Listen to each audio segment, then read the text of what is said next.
So the iPhone 15 Pro Max has been back in my pocket now for a little over a week, and I wanted to make this video to discuss why, even though I really love my OnePlus 12, you guys have seen my previous videos, I really love the OnePlus 12, and most of the time that's my daily device.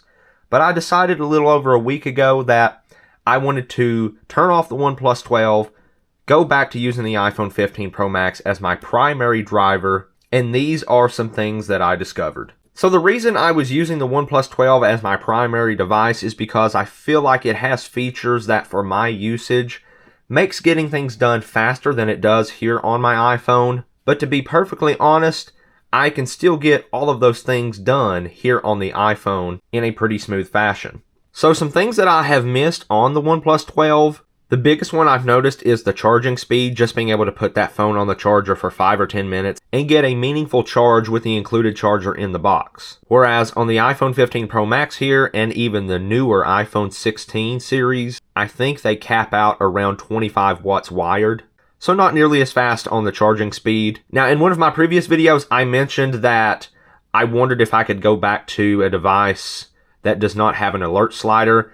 And oddly enough, I don't miss that feature as much as I thought because it's really not that hard to just swipe down for the control center and toggle what mode I want my ringer to be in.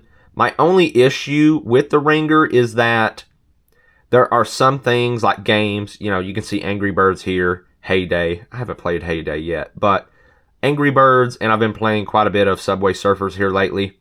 In order to get the volume for those games, you have to turn on the ringer. And so, during a Subway Surfers run, I would get a notification sound, which is kind of annoying. I wish Apple would allow individual adjustments of different system volumes, like ringer, notification, media volume. I wish it was separate here on the iPhone. So that is something I definitely miss about the OnePlus 12 and Android overall. Now, something I also miss about the OnePlus 12 is being able to look up here in the status bar when I get a notification and see the little icon so I know what the notification pertains to before swiping down. And just being able to swipe down anywhere on my screen to pull down the notification shade was just so handy. I could swipe down, see what the notification is, decide if I want to swipe it away or tap on it to open the respective app. And it just seemed like I could deal with notifications a little bit easier. And also with the single swipe down anywhere on the home screen, it would bring down the quick toggles as well. So you could access, I think it's up to 7 quick toggles because on the OnePlus 12 you have the 2 large toggles and you have 5 smaller ones.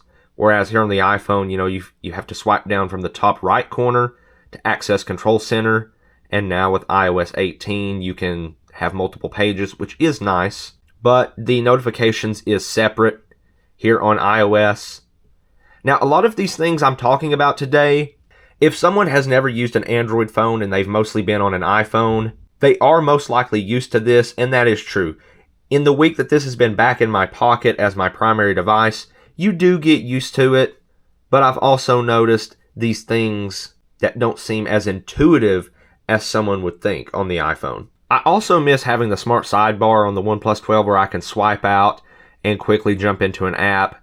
And when you first tap on the app, it has a floating window. You can tuck those to the side and go off and do something else, and then tap to reopen that app. Just features like that I really like about the OnePlus 12. Say, for example, I'm in Google Chrome and I'm filling out some kind of form and they send you an email verification, or maybe I'm trying to sign into something, so they send me a login code. I can just swipe out from the smart side panels, open Gmail, tap on the email, get the code, and then exit the floating window, put that code in, and be on my way without having to exit out of the app. Now, in terms of battery life, the iPhone 15 Pro Max is excellent. I would say it's on par with my OnePlus 12, so that's not a concern. Now, as you can see here, I am in the iOS 18 developer beta in terms of updates, and I have been on iOS 18.1 since it came out. And as of recording this video,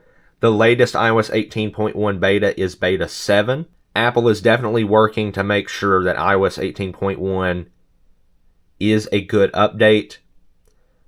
Now, some of you may be wondering about the new Siri. And to be honest with you guys, I can't speak on that a whole lot because I really don't use assistants very much. The only thing I can say is that the new voice of Siri sounds much more natural, so that's definitely an upgrade. So for those of you who use Siri a lot, I do think you will like the new, more natural sounding voices. But for me, the most I ever really use Siri for, or Google Assistant on my OnePlus 12, is just to mainly say, hey, call so-and-so. Or if I just want to quickly search maybe a restaurant and get the phone number, that's about the extent that I use assistants for on my devices. Now, some of you may be wondering, well, what do you like about the iPhone? Because so far it sounds like you're just talking about things you don't like about the iPhone and things you like about Android. And that's a very good question, and I think I have a pretty good answer that I have figured out with having the iPhone back in my pocket.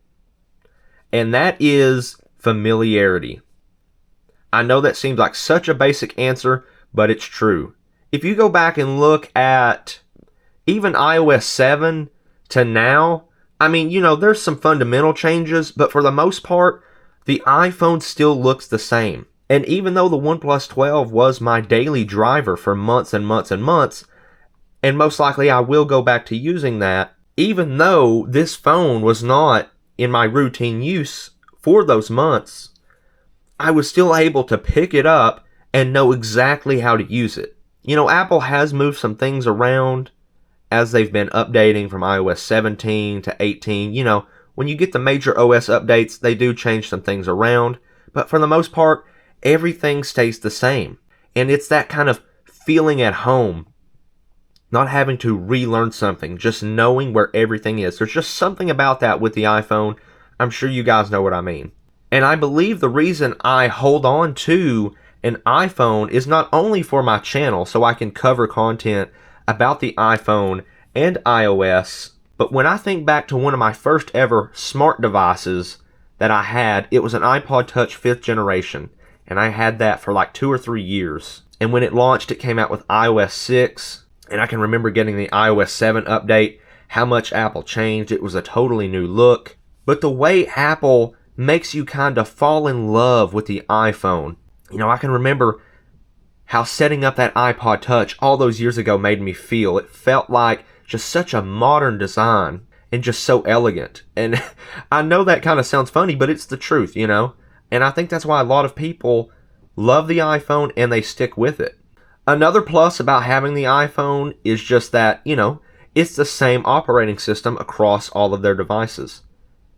So if a family member calls me and, you know, they have an iPhone 12, an iPhone 13, whatever, and they need help figuring something out, I can walk through and guide them in the same settings app for the most part.